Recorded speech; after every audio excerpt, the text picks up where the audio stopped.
فما تقوليش سنة صغيرة، مفيش حاجة صغيرة في طريق ربنا. فمن يعمل مثقال ذرة خيرا يرى. سلام عليكم. في رأي منتشر عند بعض الناس يقولوا لك يعني أنا ممكن أدخل النار عشان ما عملتش سنة؟ لا، بس أنت ممكن تدخل الجنة عشان عملت سنة. السنة دي مش سبب هلاكي، لا ده بالعكس، ده هي سبب إنقاذي. يعني مش ممكن عشان ما عملتش سنة تخش النار، ده هي لو أنت هتخش النار هتيجي يوم القيامة توزن في حسناتك فهتخش الجنة، اللي هي فعلا غيرت مسارك من الهلاك للنجاة.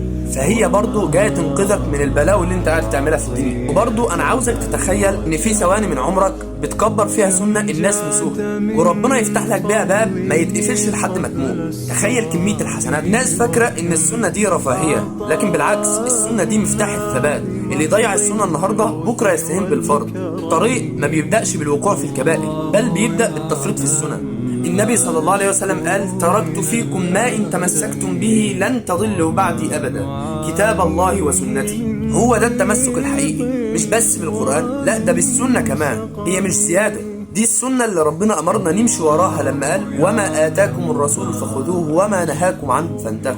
انت عارف ان ممكن تكون سبب في إحياء سنة ماتت؟ يعني واحد بيقلدك فتاخد اجره واجر كل واحد قلده لحد يوم القيامه. زي ما في ناس بتكسب ذنوب من السوشيال ميديا، انت كمان ممكن تكسب جبال حسنات بفيديو واحد. فما تقوليش سنه صغيره، مفيش حاجه صغيره في طريق ربنا. فمن يعمل مثقال ذره خيرا يرى. سنه بسيطه النهارده تبقى سبب انك تقف بين يدي النبي صلى الله عليه وسلم يوم القيامه وتسقى من يده الشريفه. انا بس عاوزك تبدا دلوقتي بسنه واحده وسيب الباقي على ربنا. وبلغتكم فاللهم فاشهد. سلام.